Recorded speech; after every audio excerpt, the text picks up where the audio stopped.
Hello, hello, and welcome to another 2 o'clock Tuesday technique. Is that what I call these things? I think that's what I call these things. My name's Charlotte Burns, and today I am not apologising. I'm going to be talking you through some more beautiful Distress Oxide techniques. Why? Because I love them. That's why. So what am I going to show? All right, I'm going to use the Close to My Heart Stamp of the Month. Question I posed in my Facebook group was, do you ever buy a stamp just for one of the stamps? Do you ever buy a stamp set for just one of the stamps? Well, this one I bought because I am a Close to My Heart maker and I'm supposed to make things with it, and I haven't figured out what to make with this one, except for this wonky line here. That's pretty cool. Now, to me, it's kind of not summer here, looking out my window, seeing freezing cold out there. So when it says, you know, hello summer, I kind of just shiver in my bones. I'm sure I'll find something to do with all of these bits and pieces, but I did have fun with, as I said, this stamp here. So that's what I'm going to use today. I would love to say this is going to be a quick video, but it's not. So strap yourselves in and we're going to have fun with the wonky line. Let me show you what I'm going to, or what I've already done. So I was having a play around with some of the stamps, and this is actually using our regular inks. Okay, I wanted a rainbow effect, and that's what I got. So I did a couple of them, and then I did it with the blue. Now, when I was a kid, I used to actually draw lines, so swirl lines, and then move the line across a bit. So you can see these are kind of angled like that to make it look like hills, which is pretty cool. So I thought I'd try that. Didn't work out exactly how I hoped, and I was thinking of having another go, but this does take a while to do. So then I turned it around and I did this, which is also pretty cool. I like this. Can you tell what my favorite color is? I wonder. The other thing I did, and this one I did do a little while ago, is I used it on some pattern paper just to give it the pattern paper more of a pattern. So this again is using the same stamp set, and this is an awesome card. This was demonstrated to us by I'm going to say Paula, but I might be wrong, so apologies. Somebody demonstrated this. This is called, I think, a wiper card. So when you open it up, whoop, you get a little pop, and it's really cute. So as you can see there, I've stamped all the way down to the bottom of that. Maybe you can't see it. Anyway, I did in black, and that just was pretty cool. I liked that. A friend of mine did this card, and that looks amazing. So what she's done is she's stamped the lines onto a white background, put a border around using the same color. So one of the beautiful things about the Close to My Heart colors is they match. So the ink color matches with the cardstock color.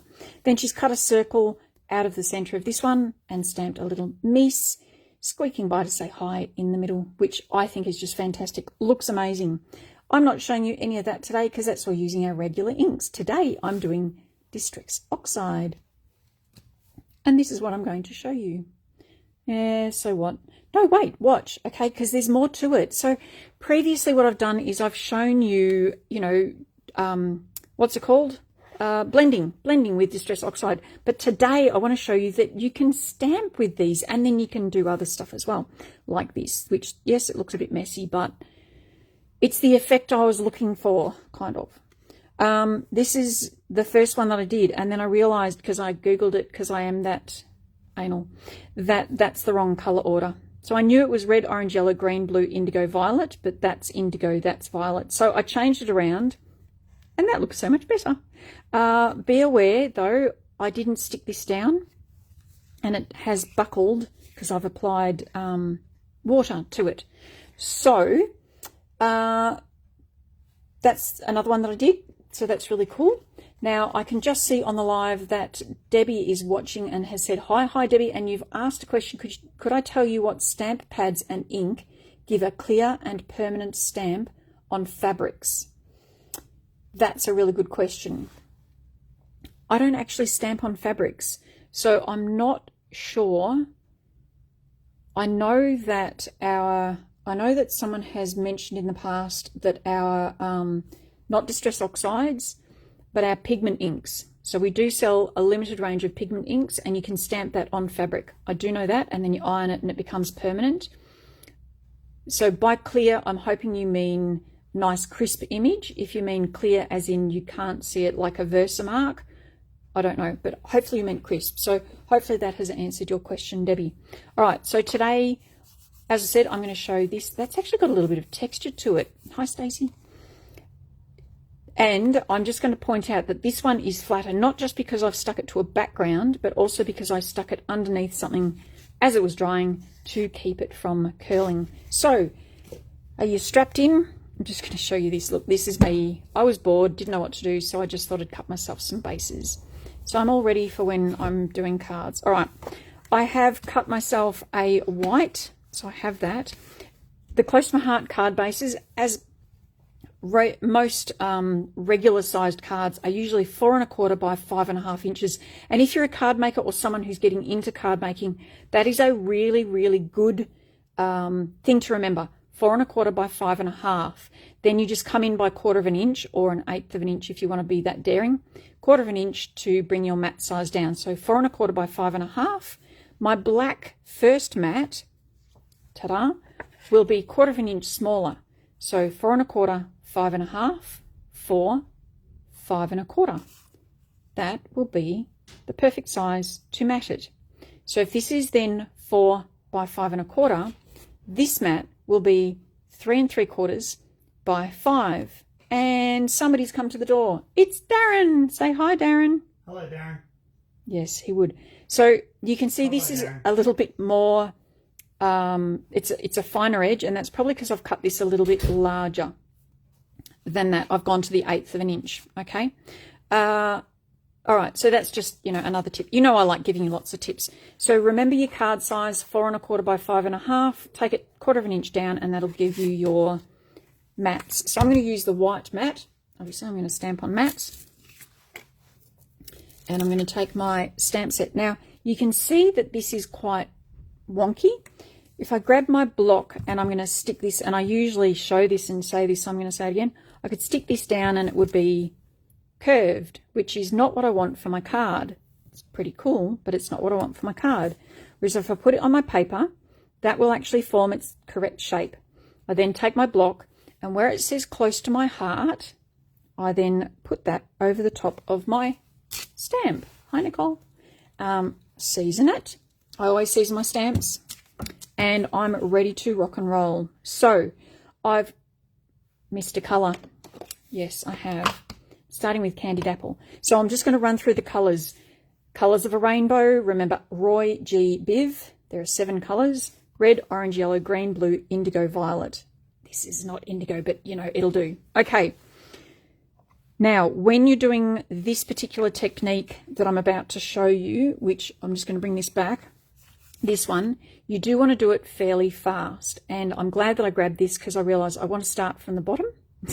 That way I'll get the spacing right. I don't want to start with red.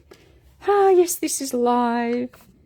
Okay, we're actually starting with Seedless Preserves, which is purple. Seedless Preserves. Okay, so I'm going to ink up my stamp just like a regular stamp, okay? I also want to pick, because one of the lines is thicker than the others. So if you see on here, that bottom line is thicker. If you notice on this card, I mucked it up. So I did the thick line down the bottom, and then I did the thick lines up the top.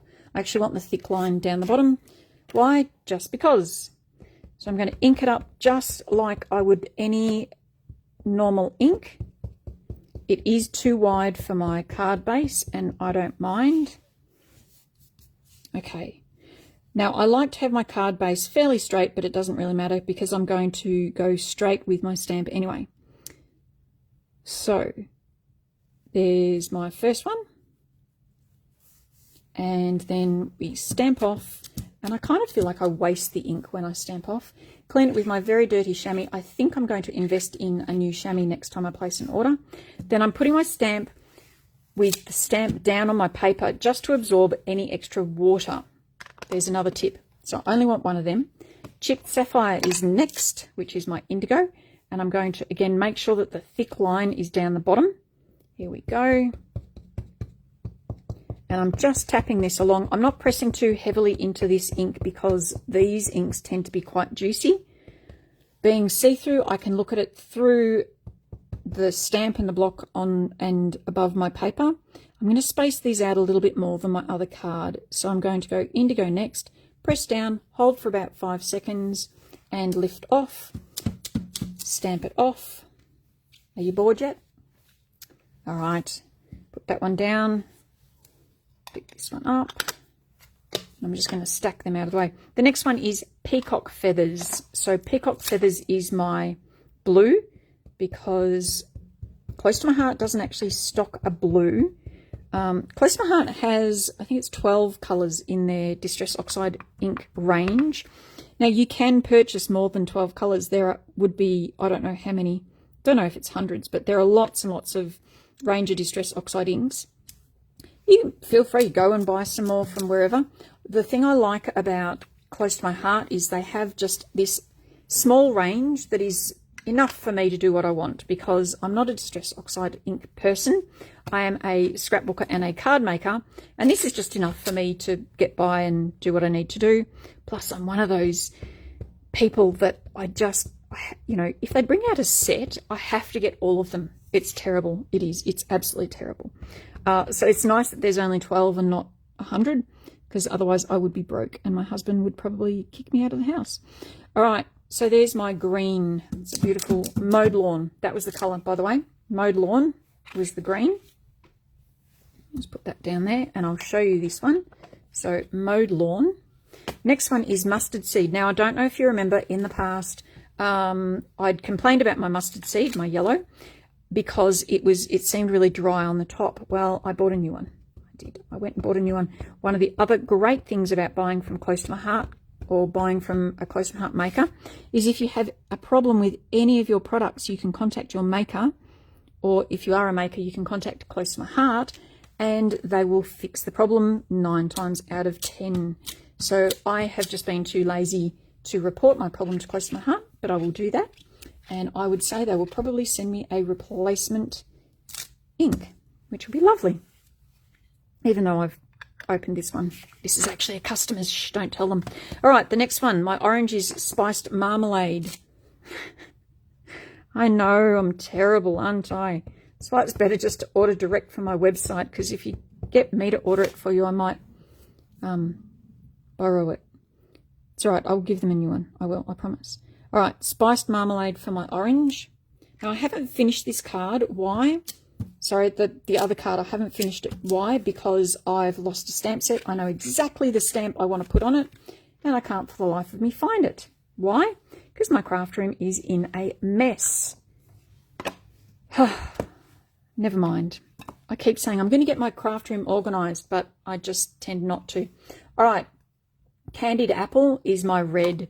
So this is my last colour, and ink it up.